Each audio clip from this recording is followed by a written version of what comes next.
Morning, everyone. My name is Polona Gregorin, Head of Unit, Director General for Climate Action of the European Commission of the unit that is dealing with the maritime emissions. And I would like to welcome you to our now 6th webinar on the implementation of the EU Emission Trading System, the EU ETS, for the maritime sector.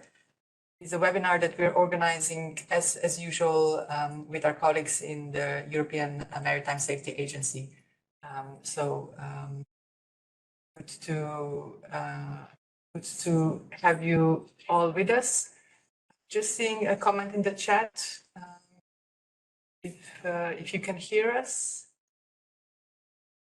before, yes, very good. So I'll continue. Maybe I'll start with a quick introduction of colleagues here in Directorate General for Climate Action that will be joining us today in presenting the state of play, the tools that we have available for the implementation of the EU ETS, and also ready to answer any questions. And then we will also have a presentation from our colleagues from EMSA, and I will then give the introductions to them to make and they take the floor. But here, sitting next to me, we have Timothée Noël, who is our maritime team leader. On the other side, I have Luca Colonna, who will give the first presentation. We also have here in the room, but not visible, Alexandru Melnik, who is also helping us with all the work on the maritime ETS, as well as Marusha Babic, our assistant, who has been helping us with organizing the webinars. And online, we also have colleagues who are dealing with the ETS registry, and the IT implementation of that will also give you a live demo on that. So we will have Ralph Fischerman, and we have Maria Castro, and Marta Santos. And as I said, we also have colleagues from EMSA who will present themselves later. So as I already mentioned, this is now the 6th webinar of a series that we launched already in 2023 to support all of you in implementation of the EU ETS extension to shipping. And let me start by thanking each and every one of you for all the work that you have done in starting the implementation. We see that you're all working hard on ensuring that we have everything in place for the first reporting and surrendering deadlines that happened this year. We have been closely monitoring the implementation, and we see that the figures confirm that the companies, have familiarized themselves with the new system, have been revising the monitoring plans, have been opening accounts in the registry, and so on. So with the start of this year, the intention now shifts a bit to the last steps, to ensure compliance with the ETS obligations. And these last steps include finalization, verification, and submission of your full year emission reports for the reporting year of 2024, so last year. And it also includes the reporting and validation of your emission levels in the Union Registry, and you will see a presentation of this later today. It is only, of course, once you surrender allowances in the Union Registry in September or by September that your company will become ETS compliant for year 2024. So the objective of today's webinar is to guide you through these last steps, as the relevant functionalities have now been deployed in THETIS-MRV system that you by now know well, and as well the Union Registry for the ETS. So the core part of this webinar is therefore to give you these live demonstrations of the tools to guide you step by step on how to submit your emission reports and how to surrender the allowances in the ETS registry. So we will deliver these live demos from the shipping company perspective, because of course the shipping companies are the main audience of today's webinar.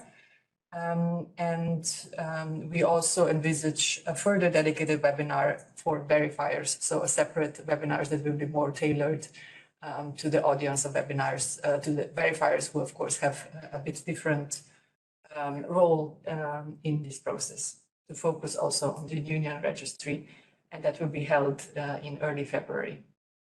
So we will follow up with the save the date to the verifiers community shortly. As usual, we have a bit of, let's say, organizational requests because we have a high number of participants. We would like to ask you to submit any questions that you may have during the presentation in the chat, and we will follow those those questions in the chat and try to address them during the dedicated points of the agenda today. As already communicated before, the webinar will be recorded and might be further distributed for communication purposes, including publication on the website, but the name of the participants will be fully anonymized, and we will then publish the recordings and the slides through the usual channels, including on the EMSA and Commission websites. So thank you again in advance for the active participation today, and now I leave the floor to Colonna. Presentation on the implementation, the state of play of the implementation of the EU ETS, which, like I said, we are really monitoring closely together with the member states and EMSA colleagues. Please. Thank you so much, Polona, and good morning, everybody. So as mentioned by Polona, today's webinar is structured around three main presentations, plus a final Q&A session, as in past webinars. And I will give you a brief presentation about the state of play of the EU ETS extension to Maritime. I will start by give a quick overview of the EU ETS compliance cycle for Maritime. I will then review with you the key steps for shipping companies in implementation, both in the first reporting period 2024 and now in 2025. And I would finally elaborate on what us as a Commission, the European Maritime Safety Agencies and Member States authorities have been doing in 2024 and will continue doing in this coming year in terms of support implementation, but also in terms of monitoring of implementation to prepare for compliance checks and enforcement. Next slide, please. Next, please. Yeah. So with this first slide, a quick overview of the ETS compliance cycle from a shipping company perspective to highlight, as you might already know, that this is a multi-stakeholder, a multi-actors process, and it's a continuous iterative process. It's a cycle. Which usually covers at least 2 years, the year X, which is the year of the actual monitoring, the reporting period, so the year where the activities under scope takes place, in this case 2024, and the year X+1, which is the compliance year. 2025 will be the first one, when key steps need to be undertaken by companies to ensure compliance, which are, of course, the main focus of these of today's webinar.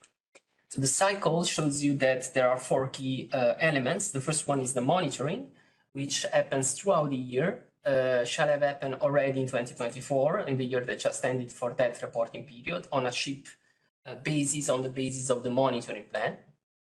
This is followed by the reporting, both at ship level for the ER, the emission report, and at company level for the CER, the company level emission report. The verification, which is shown in the box below, which is finalized once the verifier issues the positive verification and the company submits both the ER and the CER reports to the relevant authorities in THETIS-MRV. And finally, the surrendering phase, the surrendering element of the cycle, which happens in the Union Registry and is the one that ensures final compliance with ETS obligations. And then the cycle starts again with the following reporting period. Next slide, please. So in these slides, we can see the key compliance steps that shipping companies have taken throughout 2024 as first ETS Maritime implementation year. First of all, there was a lot of work to understand, review the new legislative requirements. As soon as the relevant publication, the relevant legislation was published in the official journal. So mainly through 2023.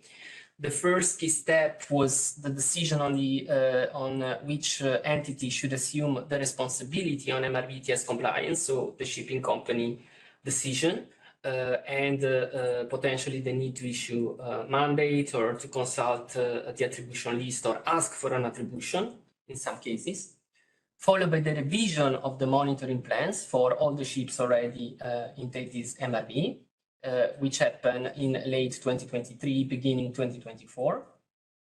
In parallel, the submission of requests to open MOAs in the Union Registry in the first quarter of 2024 for attributed companies.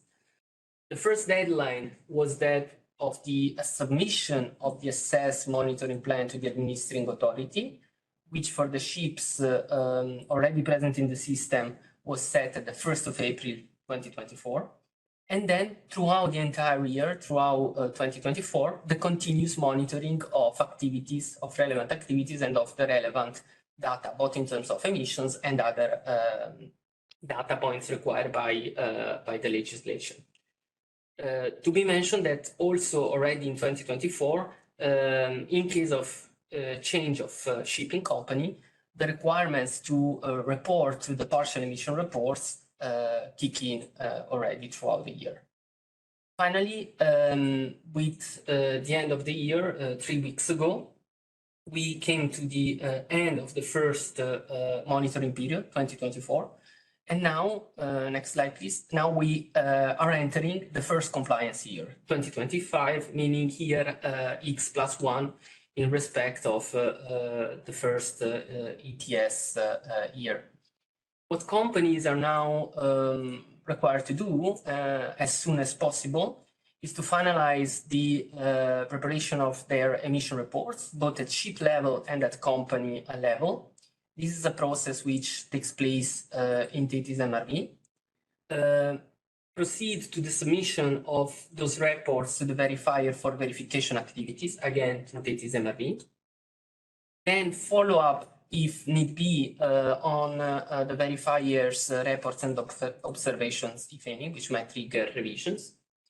And very important, the first hard deadline that we have is the 31st of March 2025, in few weeks, by when companies are required to submit the satisfactorily verified emission reports and company level emission reports to the relevant authorities through THETIS-MRV. This means that by then, the verification activities need to be successfully finalized.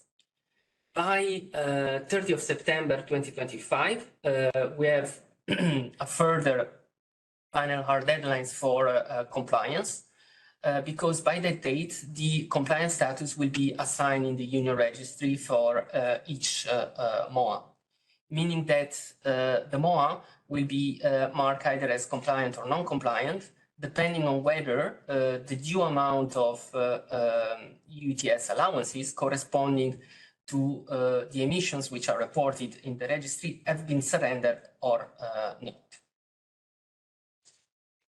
Next slide, please. Now, as mentioned by Polona, 2024 was a very busy year for our stakeholders. And what we as European Commission in cooperation with EMSA have been doing is to closely monitoring the progress of key indicators of implementation. And what we could witness is that indeed there was a lot of work going on, and there are some very promising figures.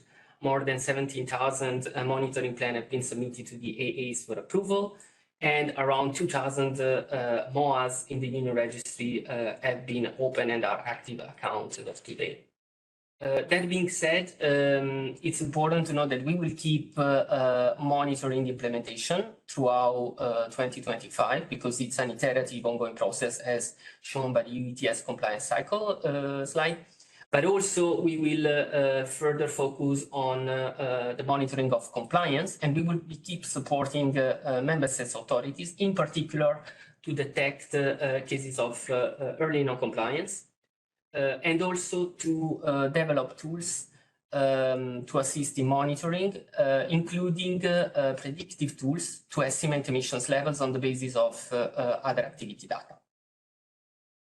I would also like, with the next slide, to review rapidly with you the many tools that are available to stakeholders which have been developed in the last 1.5 years to support implementation in case further information are needed, in case new actors, new players enter the system.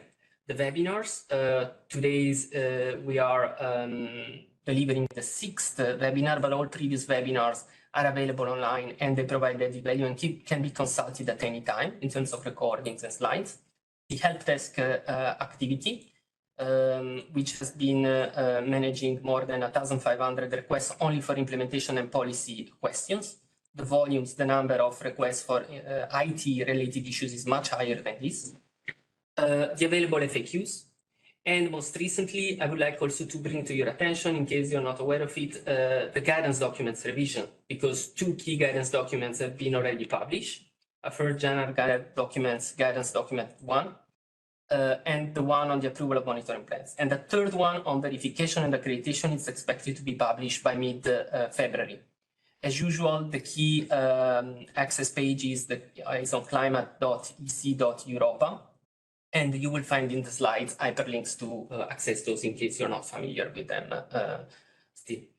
Finally, to mention the tutorial videos for THETIS-MRV are being also updated in parallel. It's an ongoing process and following the release of new IT functionalities. Next slide, please. With these slides, just to mention that all the deliverables and the tools that have been developed were based on an intense activity of exchanges with relevant stakeholders taking place in different settings that you can see in these slides throughout the year. We will continue using these venues to exchange with stakeholders, and all relevant stakeholders are represented there through industry, to associations, to NGOs, to member states, verifiers, national accreditation partners. So when we deliver these support tools, there is a lot of work underlying the final outcome, and the idea is also to use these venues to keep these instruments updated and useful for the final users, which are mostly the shipping companies. Next slide, please. Finally, very briefly, I would like to mention the IT developments which are ongoing. 2024 has been extremely busy to deliver on THETIS-MRV and the Union Registry needed updates, but the work has not come to an end. The latest developments in THETIS-MRV have been developed in January, and more will follow throughout 2025 as the system needs continuous improvements also on the basis of stakeholders' inputs. Last but not least, with this last slide, I would like to mention also that in terms of legislative developments, we have now reached a total of 10 maritime-specific implementing and delegated acts, which were published mostly in late 2023, but some of them also during 2024. And in particular, in the past few weeks, we reached the publication of the Delegated Act revising MRV Annex 1 to provide clarification on the offshore ships segment, and we revised some implementing acts on derogations. Final comment, as mentioned also by Polona, 2025 is really the year of monitoring of compliance and enforcement, and we do not foresee major changes to the legislative framework. And with this, I give you back the floor.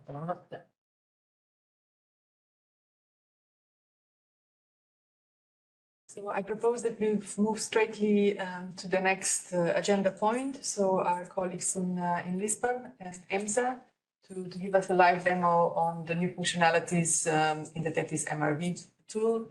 And please, colleagues in EMSA, the floor is yours. Thank you. Good morning to everybody. So we will show the new features available on THETIS-MRV, and I'm just going to start with a short introduction. Let me just share my screen.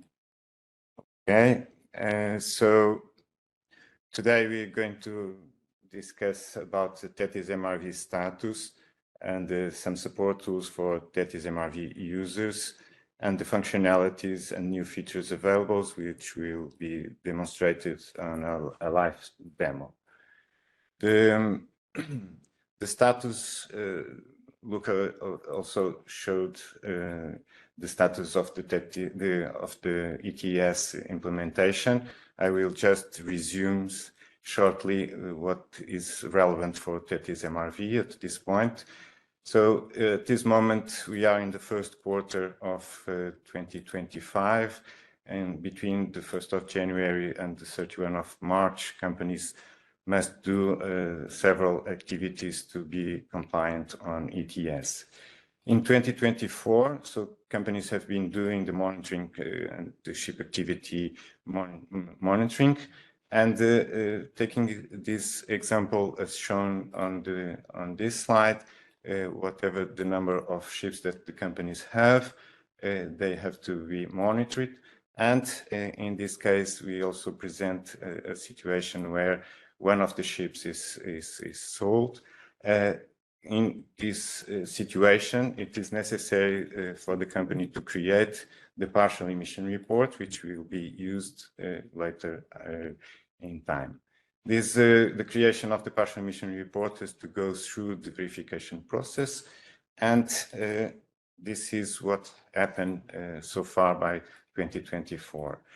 Once we come to the 1st of January of 2025, companies need to do the creation of the emission reports for each one of the vessels that are under the responsibility of the company in the 1st of January or in the last day of the year.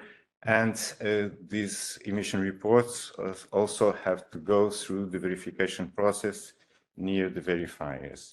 Once all this process is done, we have to aggregate all the emission reports or partial emission reports from the ships that were under the responsibility for a period in the previous year and create the company emission report. And that's what we are going to see later on the demonstration. The company emission report also has to go through the verification process. And once all this is done, the company now has all the elements to submit the verified emission reports and the results for the company emission reports to the relevant authorities, the main authorities, the Commission, and submit the information to the Union Registry. As we have said before, the link between the THETIS-MRV system and the Union Registry is not yet available, and it's not planned for the near future. Oops, sorry. It's also important to mention and to remind about the greenhouse gas scope of these regulations and the information that is available on THETIS-MRV. So we are dealing with the MRV and ETS regulations and directive, and they have, for the time being, in 2024 and 2025, a different scope in terms of the greenhouse gases that are relevant for the purpose of submission to the Union Registry. So in the MRV, we are already accounting for CO2, CH4, and N2O emissions. For the ETS and submission of the greenhouse gases to the Union Registry, for the time being, in 2024 and 2025 reporting period, we are only concerned about the CO2 gas. Only in 2026, CO2, CH4, and N2O will be accounted as well. This is important to understand the information that is on the company emission report later on. Now, just for some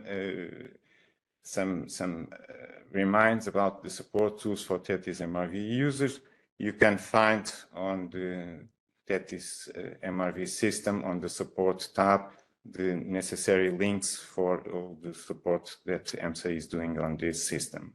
So I'd like to highlight the training material and the link for tutorial videos. Also to highlight the release of 2 new videos for the partial emission report and the emission report, as well as some other fuel EU new features that are integrated, since the system is a common system for both legislations. We also have the link for the webinars and a new link for some system FAQs, which we recommend to go through, because it's based on the frequent questions that users have and difficulties on the system. So please take a look before you just submit any system question. Oops, this is jumping. Sorry. We also would like to clarify the help desks available at EMSA, just to avoid duplication of issues.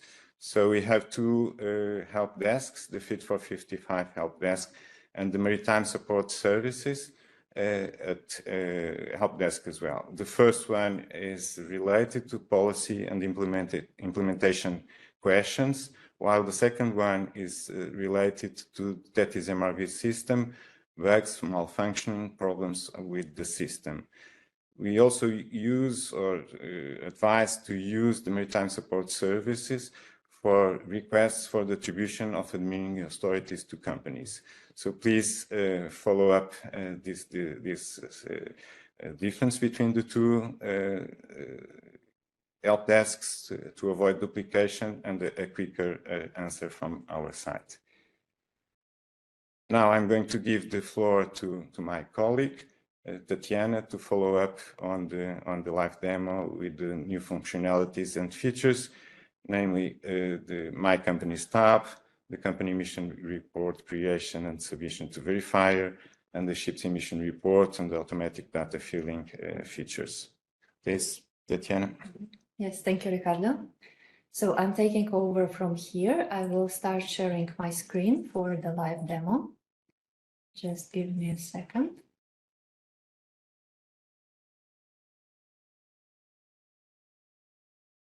So for today's demonstration, we will use the environment, which is not live environment. It's the test environment, which we are using internally for testing new functionality. So everything what I will be showing you today, all the ships, all the companies, so all the data for the emissions, they were populated for the testing purposes. So this is important to take into account. Then we will start maybe with the new introduced page or the new section of the system, which is called My Companies. This is already available since the beginning of this year. So those of you who are using the system might already notice this change in the interface. So this particular page is additionals, and you will be using it to manage your companies under your account and also to create and prepare the company emission reports. So just a quick reminder. So after the login, you will see my fleet page with all the ships and all the emission reports and also monitoring plans. So there are no changes with the introduction of the company emission report for this part. But if we click on My Companies page, so we will see that this is completely new section currently available to be used. So here in this section, as the name suggests, you will see the list of all the companies which are created in your THETIS-MRV account and which you are managing as the company user. So you can notice that in my demonstration account, we have 4 different companies, and we can notice that 2 of them are in use and the others are probably just leftovers, maybe old companies which are no longer used. How can we spot that? We can see here the amount of ships in the fleet of each company. This information helps because you can see that here we have 2 ships, 1 ship, and also another part which gives the idea that those are active. You can see right away which companies are attributed currently to administering authorities in the member states. So here, very important note to keep in mind that this list, which appears on my company's page, is not created in this section. All the activities which are considered for the creation of the company, for the deletion of the company, for the change of any company's data, meaning the name, the contact person, and so on. This functionality did not change and is still available to all of you like before in the config section of the system. Here we see that we have the same list of companies and exactly the same functionality as before. So that the company's details can be edited, the company can be deleted, and the partnerships with verifiers can be established per company. But in order to have like the improvement in the user interface and the specific section, which will be mostly dedicated for the management of company emission reports, we have additional page, My Companies. So let's dive deeper into this, what we can do here. First of all, let's see what kind of information we can get here and we can see on the company level. Actions, company edit, to open each company from the list. And here you can see that we get different tabs available. On the first tab, you will have just the summary of the company information, and the system, since it's the new page and the new functionality, the system informs you, gives you like additional information, which I already explained, that the company details are not configured here. It is just for the display. They are configured in the config section as usual. So to make everything consistent, so we are not gonna configure, and you don't need to configure them in several places in the system. Then we have the verifier, we have administering authority and documents. So I will come back to verifier tab because it's important, but I will continue for now with administering authority because this is also informational tab where you can see details of your attribution to administering to the member state administering authority.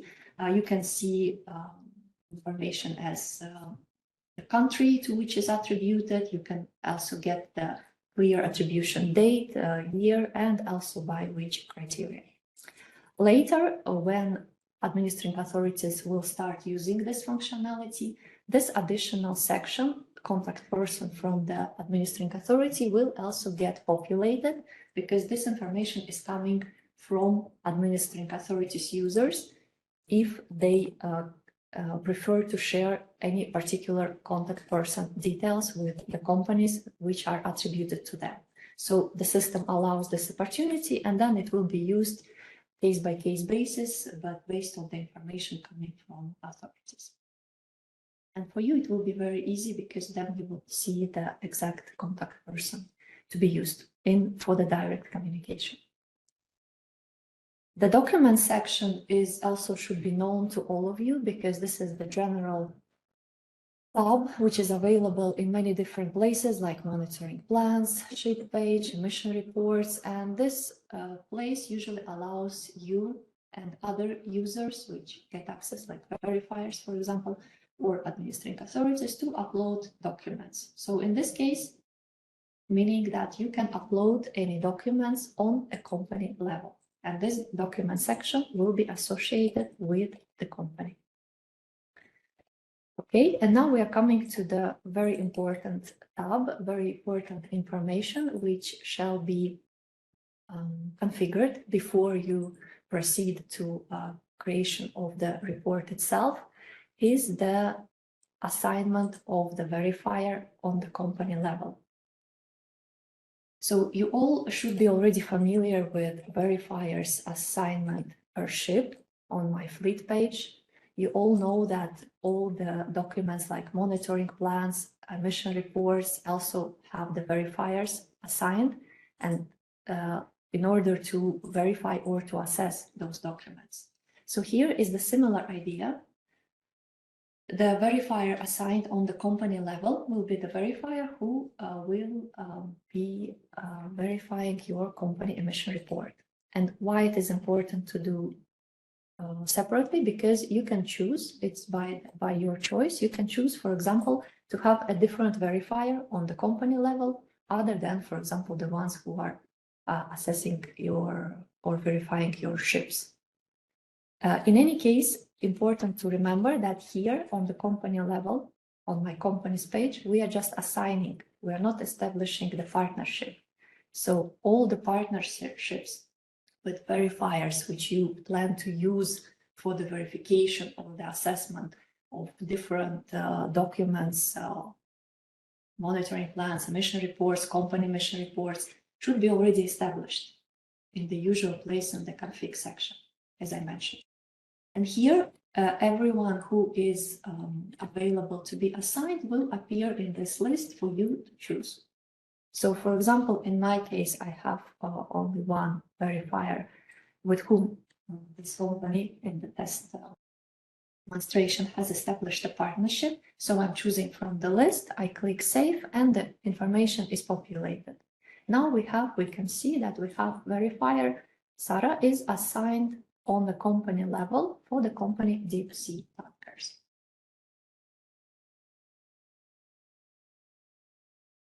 Okay, now we've seen what information is available per company on the company level. We can go back to the list of my companies, and now we can see a bit of the change. So for the company deep sea tankers, now you can see that verifier is also verifier's name appearing here. So the verifier has been assigned, and you will see clearly, so this is kind of your first managing list. You will see clearly all the necessary information on this page.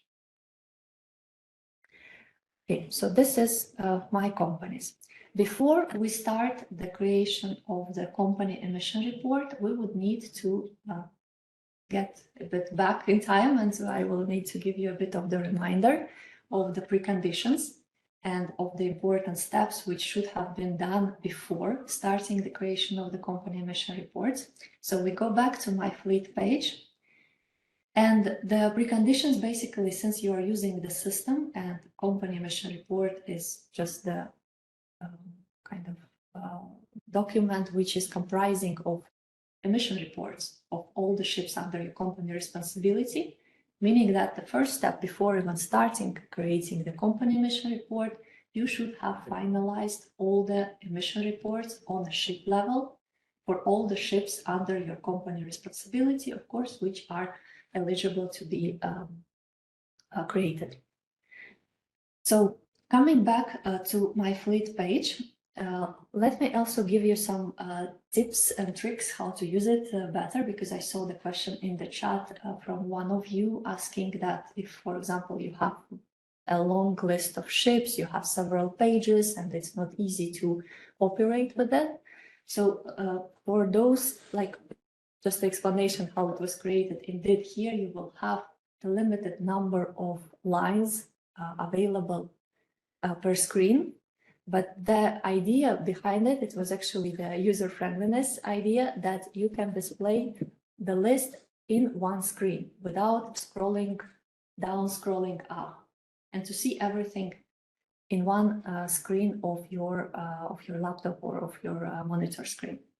Of course, if you have several pages, you can use those buttons, to go there and back. I have just one page, but if I would have more, like I would just go to the right, to the left, to the second, and so on. But the tip here is that if you have, for example, like in my case, I have different companies in my THETIS-MRV account, it would be much easier to work with it if we use the filtering panels. You can see the filtering options are very broad. You can filter basically by any kind of information you want, and you can slice the list as much as you can. So in this case, first option is just to, if I work, for example, I need to work on the company emission report, it makes sense to filter out only everything what related to particular company. So then from the company filter, I choose the company name, I click search, and then I see that my list right away becomes more manageable. Like I see only ships and emission reports which are in this particular company's fleet. The same goes for all the rest. If you work with emission report for the particular period, you can search by particular reporting period. This is our case because we don't really need the lines with the ships itself. We only need to check if we have all the emission reports in the system. So then we combine company filter with reporting period filter. We click search, and then we have very manageable list. So we have displayed only emission reports for 2024, and it becomes manageable, all displayed in one screen. So yeah, so we really recommend to use those. They are there. There is a reason why they are there. So please start using them, and you will see that they are really helpful. Coming back to the company emission report. As I said, the precondition is to have all the emission reports in the system in the correct status, meaning finalized workflow, meaning that emission reports should be verified as satisfactory by your verifier and submitted to Commission as the last step of the emission reporting workflow. Let's check in the system. We have 2 ships, we have 2 reports. We can see clearly that both are correct, is submitted to Commission, meaning that everything is ready to start creating the company emission report.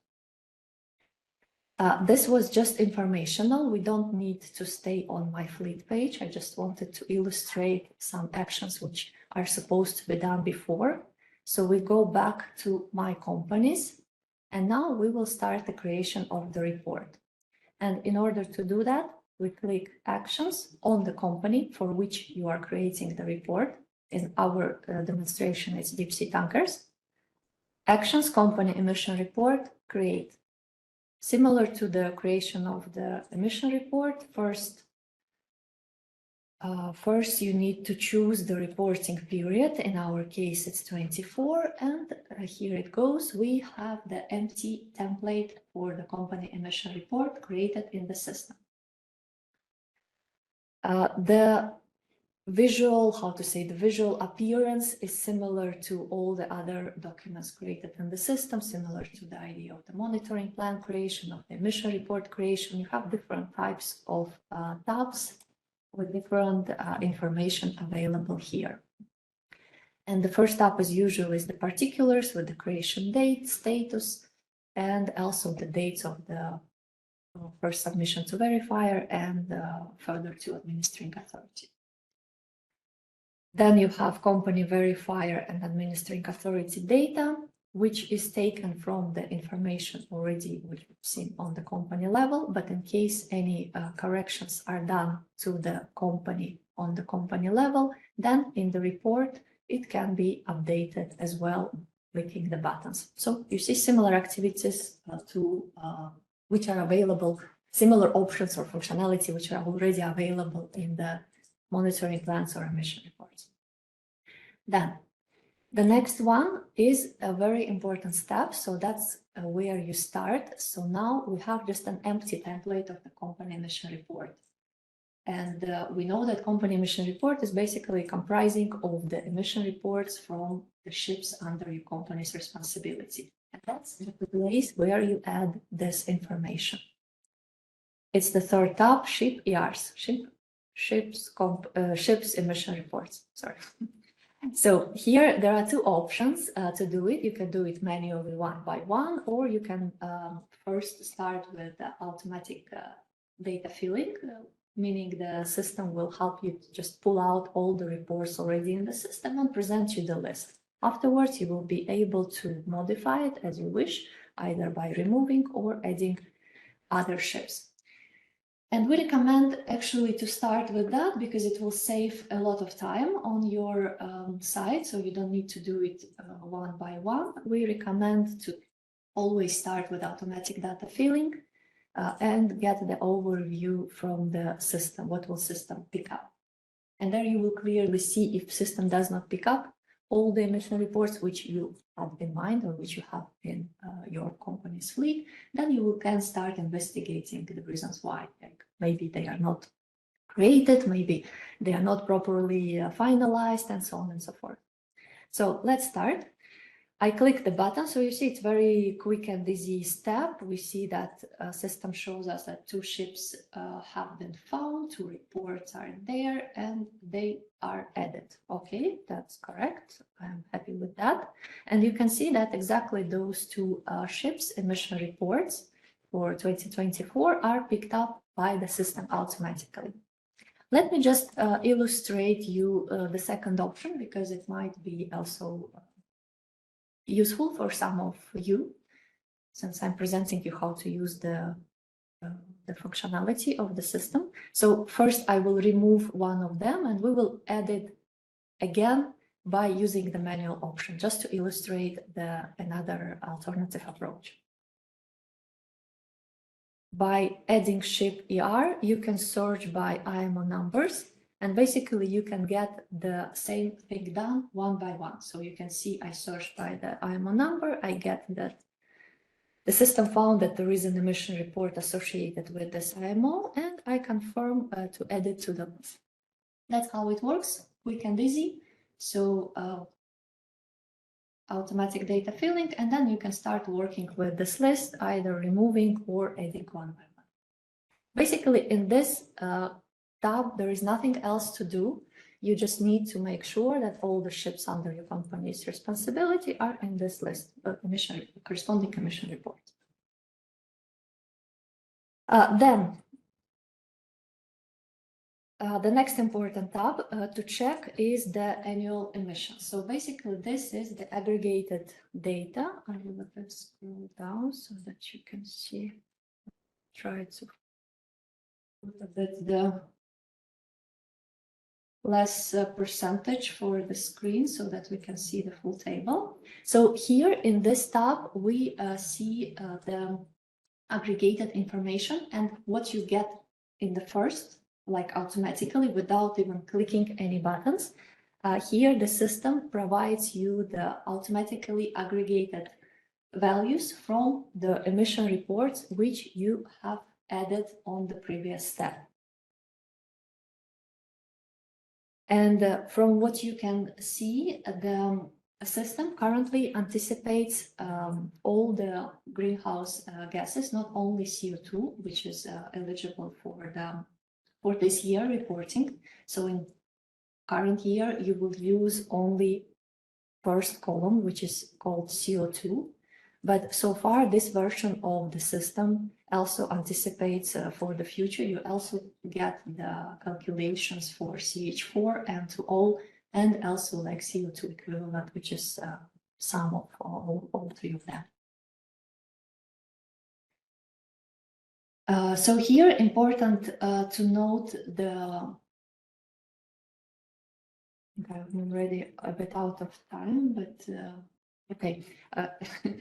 So let me just finalize quick. So here, important to note that you might notice the different roundings on different lines. So let me just explain you. It's all consistent, but it's just displayed. It might be for different cases, which you have displayed like in this example. That's why it's specifically put as a test case.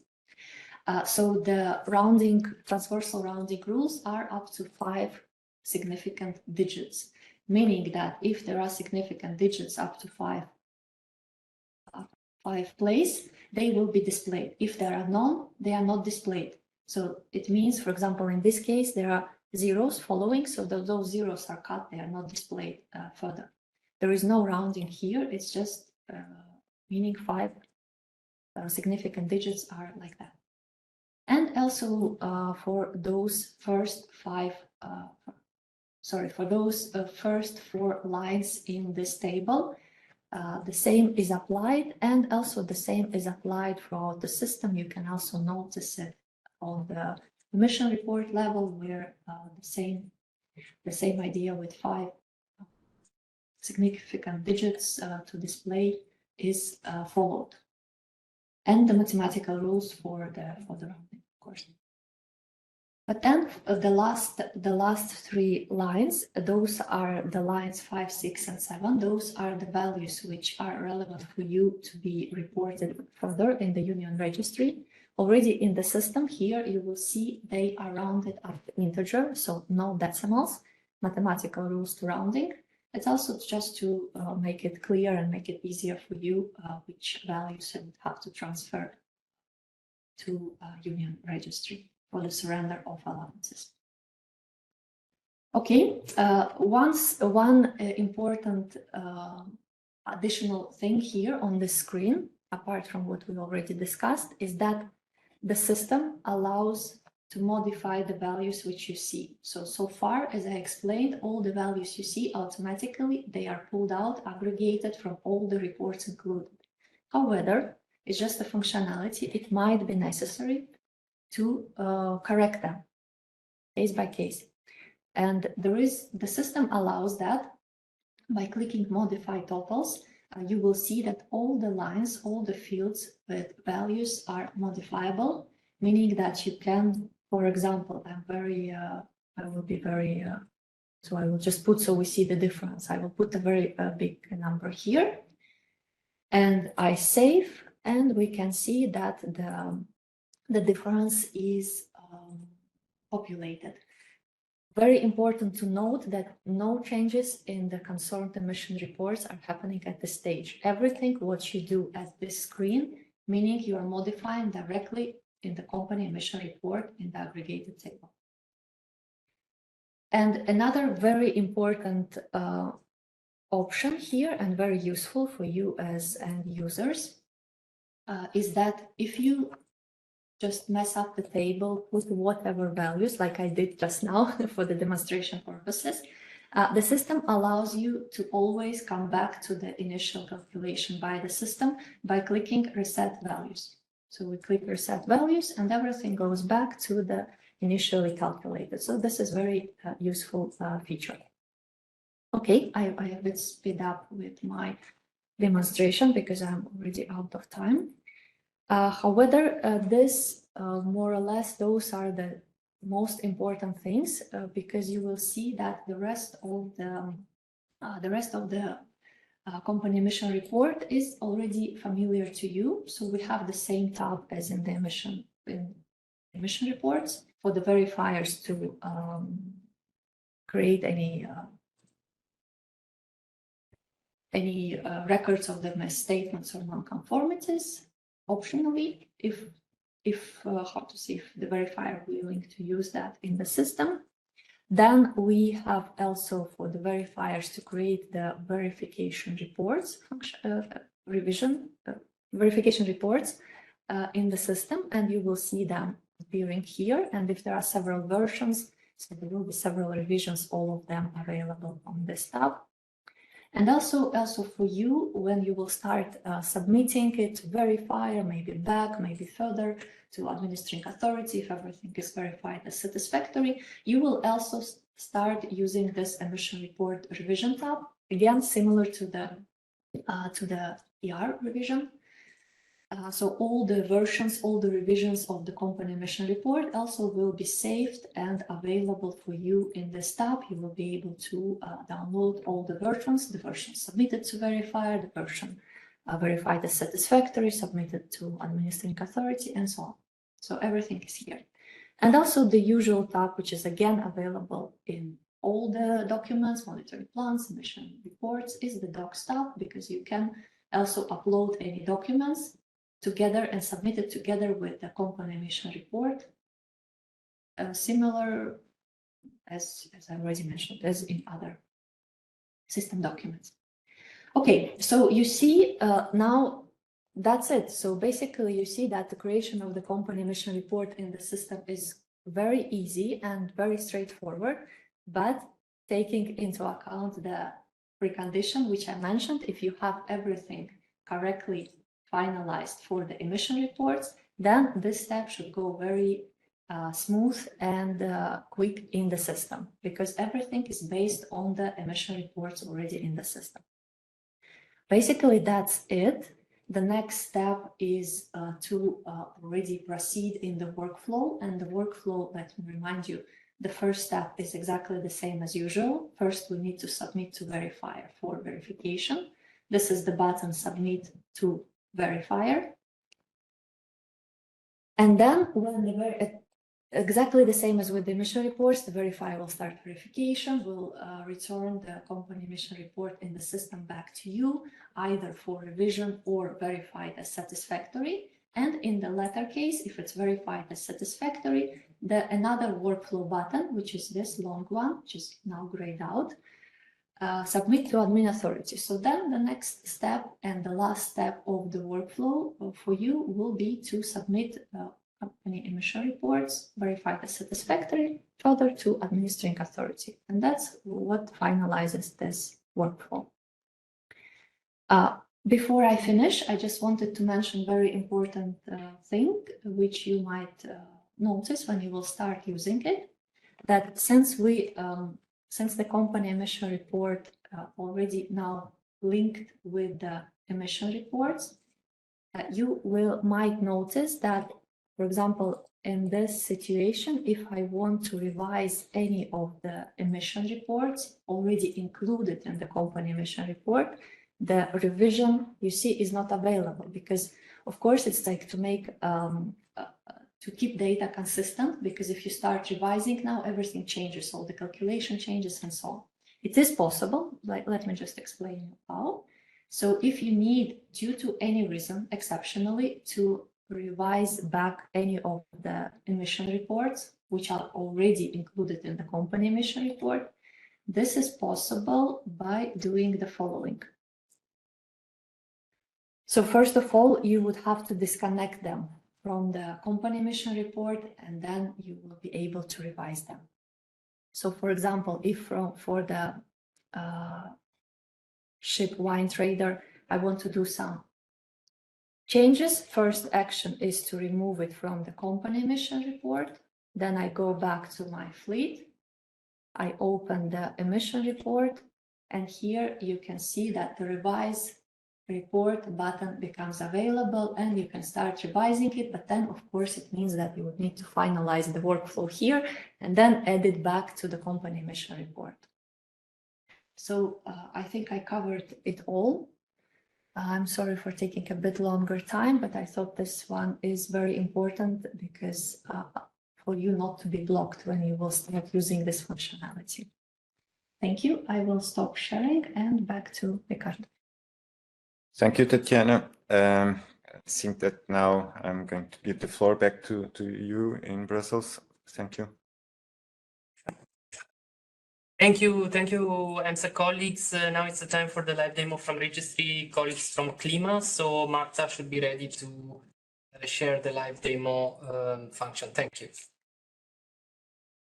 For you, it's yours. Good morning.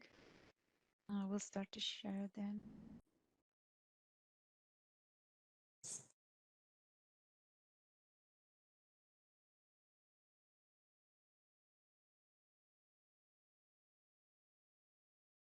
Okay.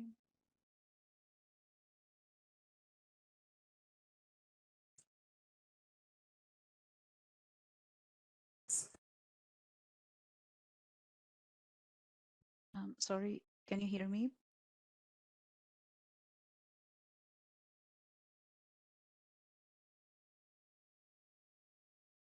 Try to share the slides again. Can you hear me? Sorry. Yeah, we can hear you, Marta. Perhaps you can Sorry. try to share the slides yourself again. Okay. It's directly the. Okay. It would be.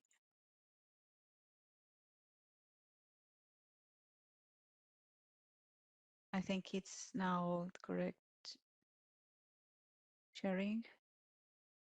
Please just confirm. You can see the main page for login in Union Registry. I think yes. Yes, Marta, we Okay. see it. Oh, Thank you. And sorry for this. Just good morning all, first of all. And I will start right here in the using an existing user and the registered user.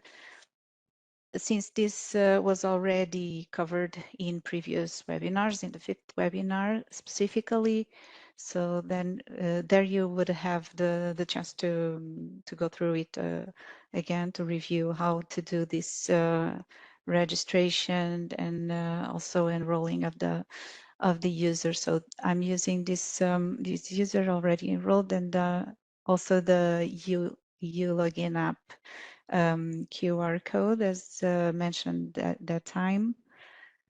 And I'll be using a test environment, so also test data and a lot of information which might not be the usual visualization that a regular user might have. So this is an authorized representative of several accounts from several types.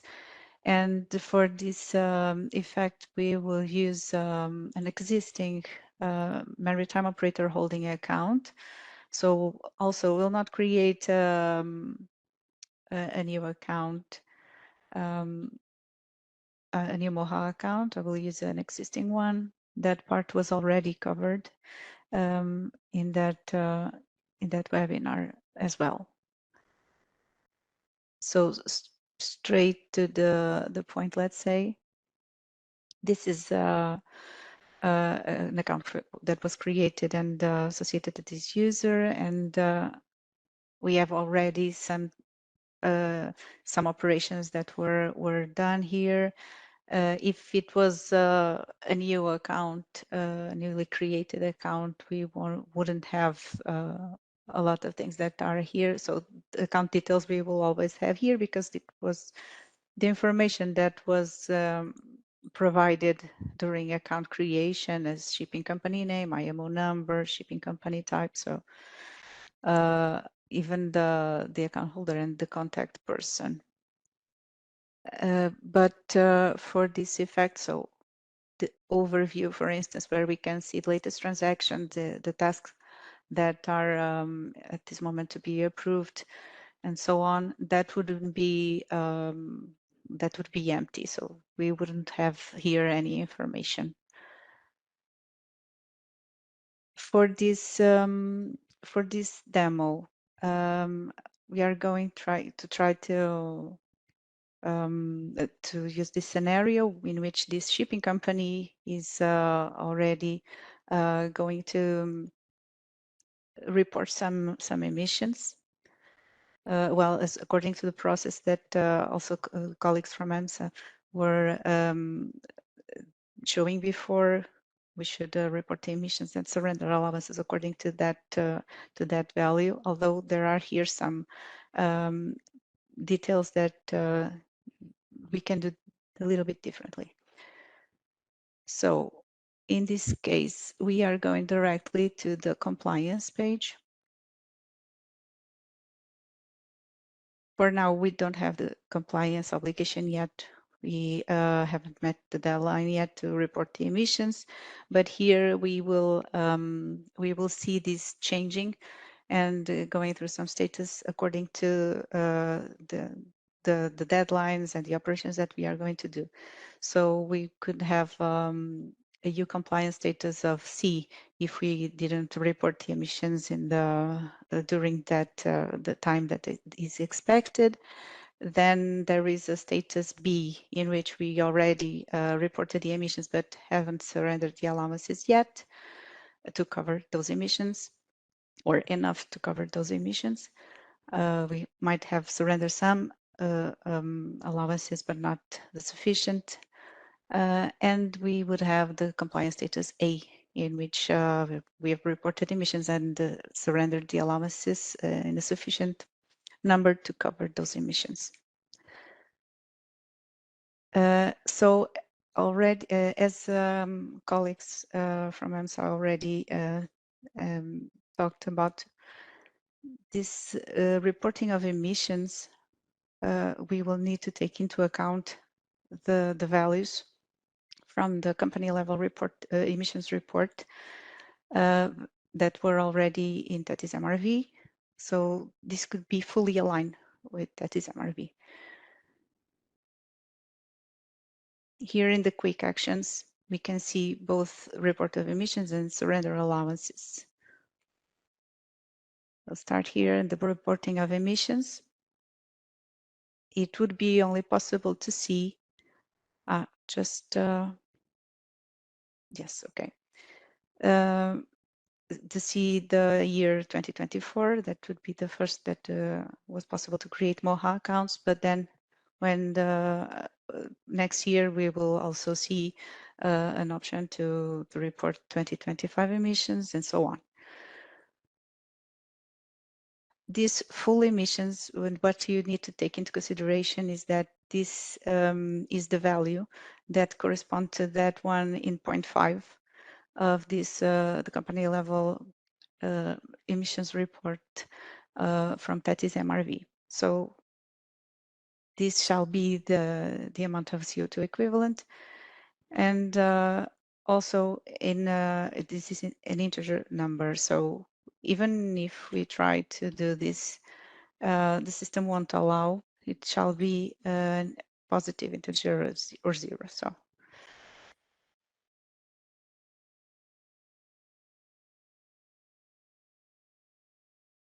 There is the, as you can see, the full emissions.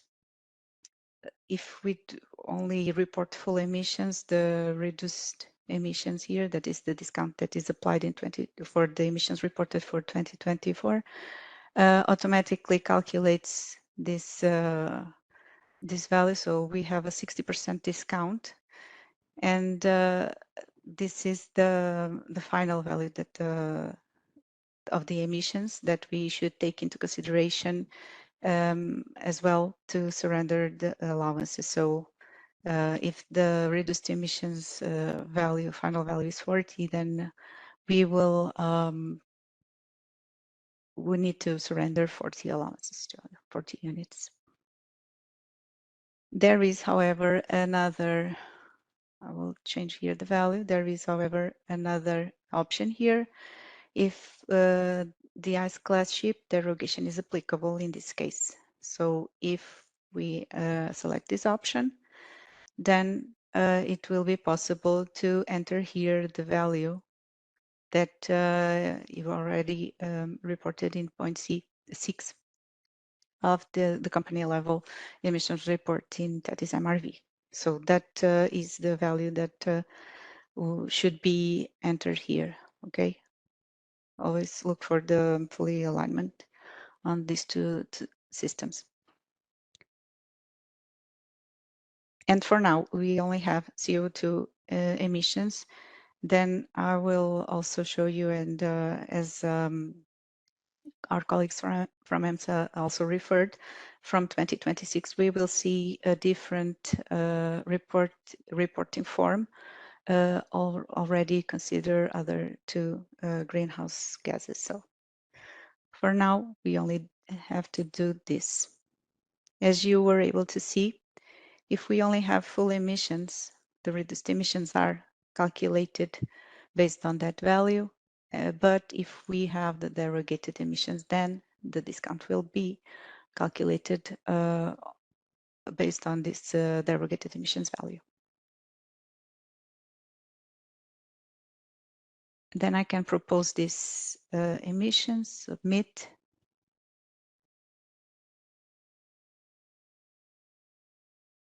Okay, there is a request that was submitted with this number, this identifier. In Union Registry, there is this principle of 4Is principle, in which it is privileged in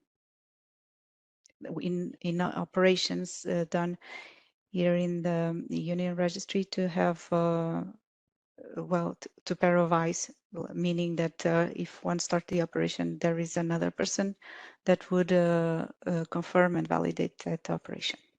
That would be the case. We will have an approval task for this to approve this emissions reporting. while it isn't verified yet, so validated yet, we will see it in yellow, this yellow icon. And once it is approved, then we will see a green icon saying that it is already verified. Also, there is a possibility after verification and validation of these emissions, there is the possibility to correct the emissions, but only by a national administrator. There is another thing that would like to refer in this screen, that is this option to appoint a verifier. This option for this particular user is available, but this is something that is controlled by permissions, so or limited by permissions. So we might have or not here the option to appoint a verifier. It will depend on national law, on the rules for this specific registry. So each registry can have its own rules. So this appointment might or not be here. So in some registries, we can have this situation that this scenario that I'm trying to reproduce here. So we have an authorized representative of this account that is reporting the emissions, and then a verifier can approve the emissions, or the national administrator can approve the emissions. But there's also the case where the verifier himself can do the reporting of emissions. So there are a lot of scenarios that will vary according to the rules that are implemented for that registry. In this case, we'll be able to appoint a verifier, and for now there is only one verifier here that is selectable, let's say. This is also subject to the verifier's acceptance. So I can appoint a verifier, but you will have to accept that appointment in order to report or verify our or this account emissions.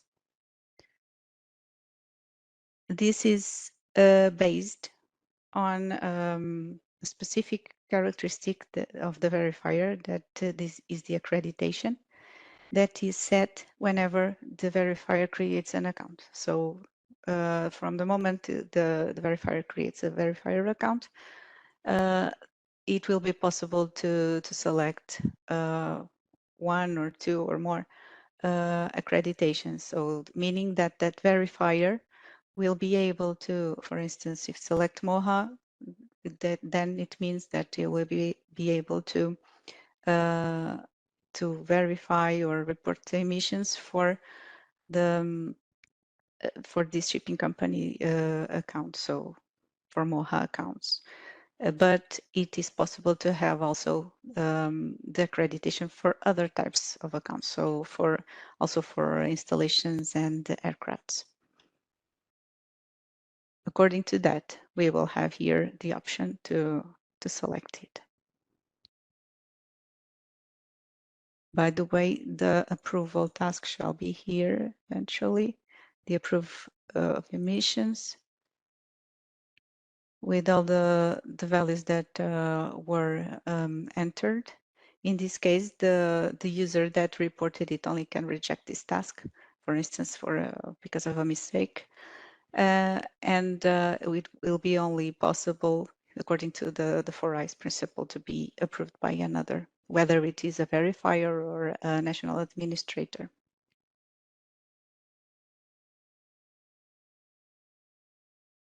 Then, once we have the values of the emissions, we will know how many allowances do we have to surrender. Then, in compliance, we can use the option surrender allowances.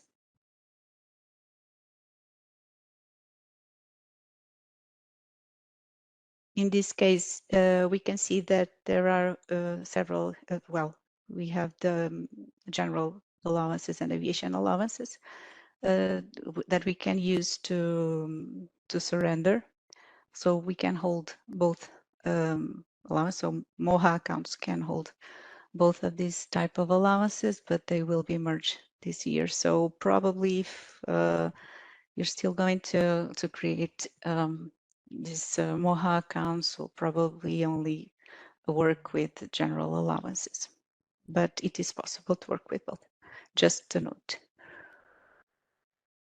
Also, for this, we can do the surrender of allowances at any time, meaning we can surrender allowances before we report emissions. We can surrender allowances even if we have reported it and that they are not validated yet. That is the case that I'm reproducing here, or after validating the emissions reported. And we can also do, even if we have 100 allowances to surrender, we can do several partial surrenders, like one of 50, another of 30. So we can do it partially. We cannot do as well as the same for the emissions reporting. We cannot use decimals, so we cannot do this.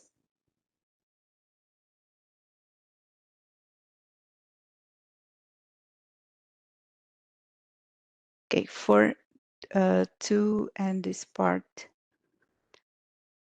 also transfers were also covered in last webinar, so I believe I can show you what would be what would like the reporting form in, well, next year, 2025, and also in 2026. You can see now I'm trying to share some slides. Is that what you see now? Just to confirm. So for 20, yes, for 2024, that's the these are the two possibilities that I have shown before. So we can report only full emissions, and then the reduced emissions are automatically calculated, applying the 60% discount, which means that only 40% is displayed here. That's the value that we need to surrender. And also the possibility to report full and derogated emissions. That's the scenario I have presented. The other one would be in 2025. The only thing that is changing here, we do have CO2 only to report, but the discount applied now is a lower one, and it is decreased to 30%. So here in the reduced emissions, we can see the 70% that would be the value to surrender. Also, we still have the full emissions and the derogated emissions. For 2026, that's the year where more things change because the CH4 and N2O gases are added here in the reporting form. Also has to be reported as CO2 equivalent, and there is no discount applied. So we don't have the reduced emissions anymore, but we still have the full and the derogated emissions fields to be possible to fill in. So from my part, I believe that would be it. Thank you, Marta, for this interesting and useful presentation. The next part of the webinar is about Q&A. We received quite a number of questions, and we have only a couple of minutes left for that meeting. We won't be able to cover them all. We'll pick the ones and address the ones that came up most frequently in the chat. And we will for sure consider the others while updating our various documents, guidance documents, FAQ and also points to be addressed in eventual next webinars. In terms of implementation question, we received typically a question from a shipping company which indicated some challenges, difficulties in meeting the first deadline for ETS-MRV implementation in 2025, and they were asking whether there is any flexibility foreseen in that respect, considering that it's the first compliance year. And here, I mean, first, clearly, we would like to acknowledge again and emphasize the significant efforts and work that you've been doing over the last months and the last year to understand and implement the new requirements coming from the EU legislation, being ETS related, but we also know that you've been also working hard to prepare the implementation of Fuel EU. But when it comes to possible flexibility, I think it has to be clear that the legislation is stringent and clear, and that we don't have any specific derogation or flexibility foreseen in that respect as regard the deadline, the upcoming deadlines in 2025. What does it mean? It means that in practice, if a shipping company does not report its emission by the well-known deadlines of end of March, or do not surrender enough allowances, the due allowances by the end of September, then of course they will be subject to enforcement procedures undertaken by member states. And in that respect, it's also perhaps important to explain that the fines and penalties, they're independent from the port state controls check that could happen at port, because the compliance with ETS surrendering requirements obligation is not linked to these checks being done by port state control authorities. So I think to sum up, we for sure understand that it's a challenging period for you. And again, thanks for all the work you've done so far. But we really encourage all of you to carefully review the requirements. And if you are in a situation where you are struggling and have still questions and need assistance, then please contact your national administering authorities to ensure compliance with the new rules.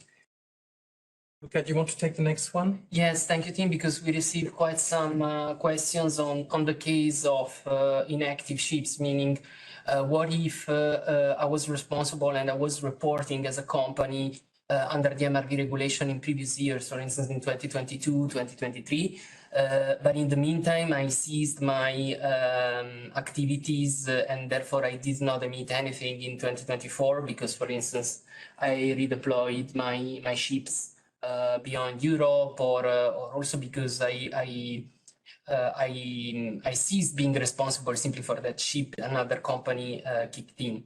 What do I need to do?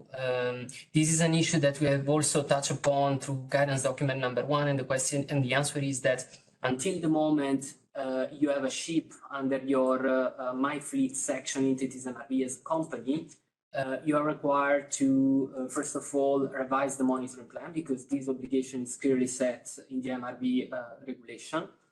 And also you might be, even if you did not emit any GHG and you didn't have activities under the scope in 2024, you might still be asked for clarifications during, for instance, enforcement activities by administering authorities of member states. So the recommendation is that until the moment you have the ship link in your page, you should take action, you should submit MPs, you should also consider the submission of zero emission reports. Therefore, the recommendation is that in those circumstances, it's highly recommended to remove the ship from your fleet in THETIS-MRV, which means that the moment you will still resume activities, for instance, in 2025, your THETIS-MRV account will still be there. You will simply have to reclaim the ship. Then another question, Tim, that we received by multiple participants this morning is about what if I need to comply, I need to submit the SER, the company level emission reports, but one of my ships was subject of a change of company during the previous year, 2024, and the previous company did not comply, did not submit a partial emission report. Well, there it is to be noted that the lack of a partial emission report per se does not impact the SER that you will be asked to submit, because in the partial emission report, you only have the ETS levels, the ETS emissions, which are the responsibility of the previous company. So the partial emission report does not directly affect your SER. You will still be able to have the relevant ETS levels, because you're only responsible for what is emitted during the period of responsibility you had over the ship. However, it's true that this will have an impact on your end of year ship level emission report, so the MRV levels. And there, this is an issue that we have touched upon many times during events and also in the help desk. The answer is that if the previous company is not responsive, you risk having a data gap. And therefore, the best practice is to exercise due diligence when you purchase the ship or where there is a change of company. And you may therefore ask proof of compliance, or including contractual arrangements, access to data from the previous company, to make sure that you can submit your end of year emission reports without delays and without troubles. In case you still have a data gap, there are guidelines on how to handle those data gaps in existing guidance document, and will also be stated in the upcoming GD3 in February. But also contacting the verifier to this end, it's key. Thank you, Luca. Another one that we would like to highlight is a question from a shipping company that would like to know what would happen if the previous shipping company operating the ship did not surrender its due allowances. And there, it has to be clear that the new shipping company will only be held responsible for surrendering allowances related to the activity of the ship under its MRV ETS responsibility.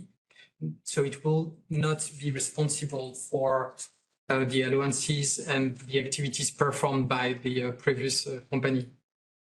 Saying that, I think it's also good practice in case there is a change of company to include in contractual clauses a demonstration, to ensure that ETS compliance is checked and correct, as it's usually being done for MRV obligation. And typically those could be a request for proof of allowances surrendering or the compliance status in the Union Registry.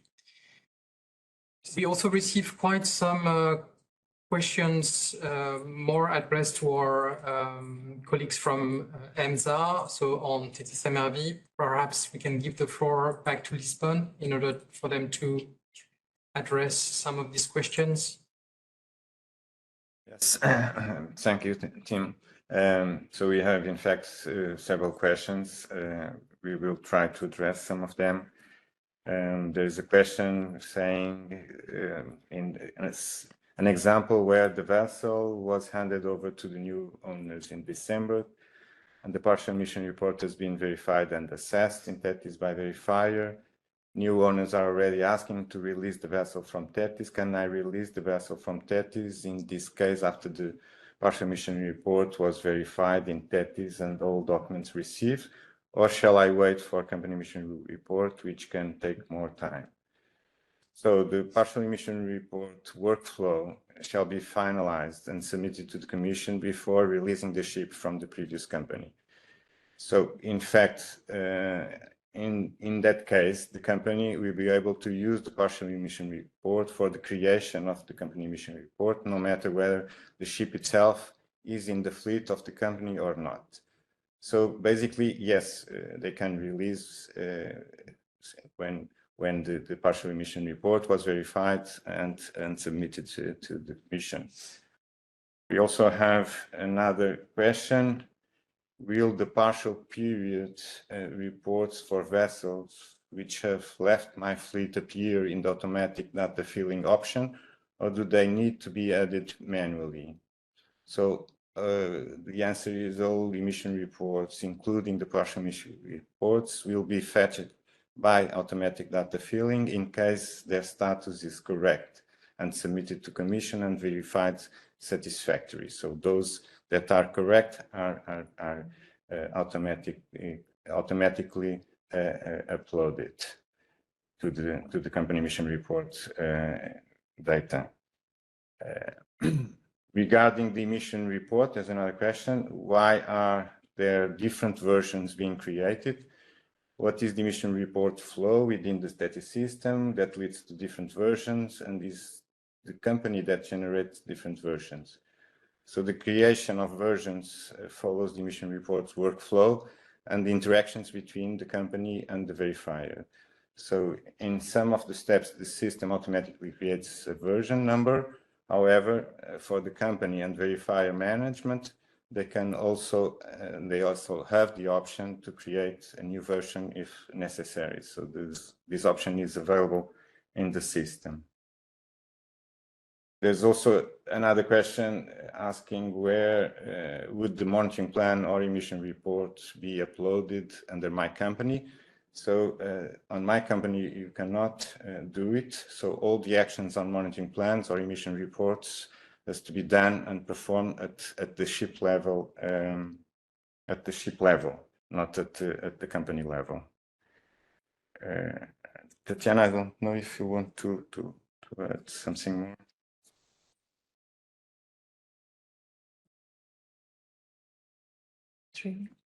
Okay, so welcome, Timothy. I give the floor back to you. Thank you.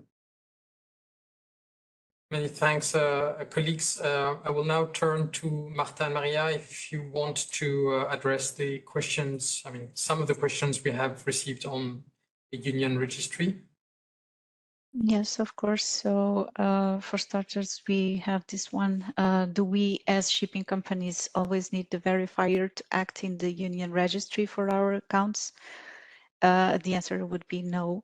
I tried to briefly talk about this during the demonstration, but the role of verifiers in Union Registry is disciplined by national laws and may vary in different member states. So to get the compliance status, a shipping company needs first to report the emission level and to have those levels validated. As you were able to see, always the surrendering of allowances can take place at any time during the year, but compliance status will be assigned on 30 September on the basis of validated emissions levels. The general rule for reporting and validating emissions follows the 4I principle, by which the two different actors would need to act in the registry account of the shipping company. So the verifier may be needed to either report the emissions or to approve the emissions entered by another entity in the same MOHA account. So to make sure that what extent the verifier has a role to play in your MOHA account, then we recommend to contact the national contact points of the Union Registry of the member state you have been attributed to. Another question would be the functionality of assigning a verifier in a MOHA is not available, although a verifier is already working for the company's vessel for MRV. The functionality that I showed about appointing verifier will be available in this new version of the Union Registry that will be released at the end of January. So there is already a detailed release note that is already shared to the National Administrator with all the information you need. About another question, the quick task does not allow to proceed when entering zero emissions for 2024. No, in case there was no EU voyages in 2024. In the reporting form that I shown, there is indeed, there was this information note that said that the emissions value should be integer or greater than zero or greater than 0. So it should be possible to do this, and it will be this option to be able to report 0 emissions will also be available in the release at the end of January. And then also some note here well, any issue on this functioning of Union Registry shall be reported following the standard process. First line of support is your national administrator, so you can report here. Final question would be, does company level emissions report not display clearly what is the final EUA's requirement to be surrendered for the company? Well, the points and also you can see it in the reporting form. We had this information icons that you can consult. The idea would be to take into consideration the relevant values in this company level emissions report from 0.5 to 7.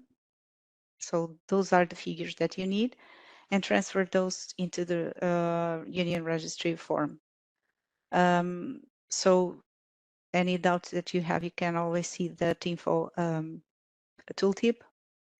And also take into consideration that for 24 and 25, only CO2 levels are under scope.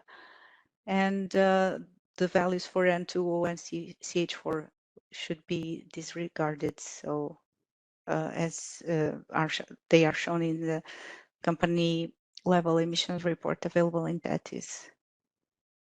So that would, I think, finish our questions. Thank you. Thank you, Marta. It's CLIMA here from Brussels.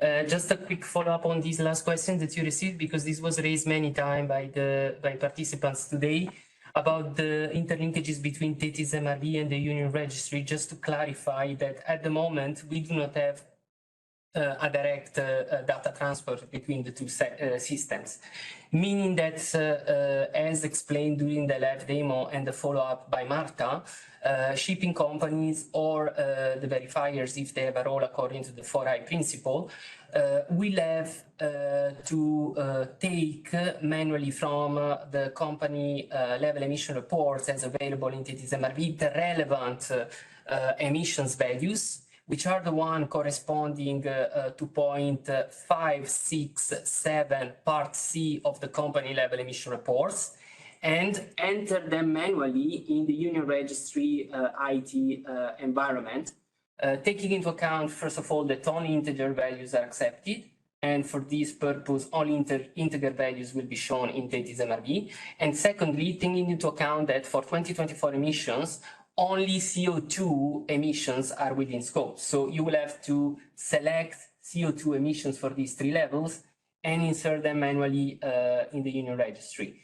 The development of a direct transfer of data between the two systems is being considered, but for the time being, it's a development that has been postponed also to additional complexity and resources, but of course, it remains a long-term objective. Thank you. With this, thank you, Luca. I think it was important indeed to highlight that aspect.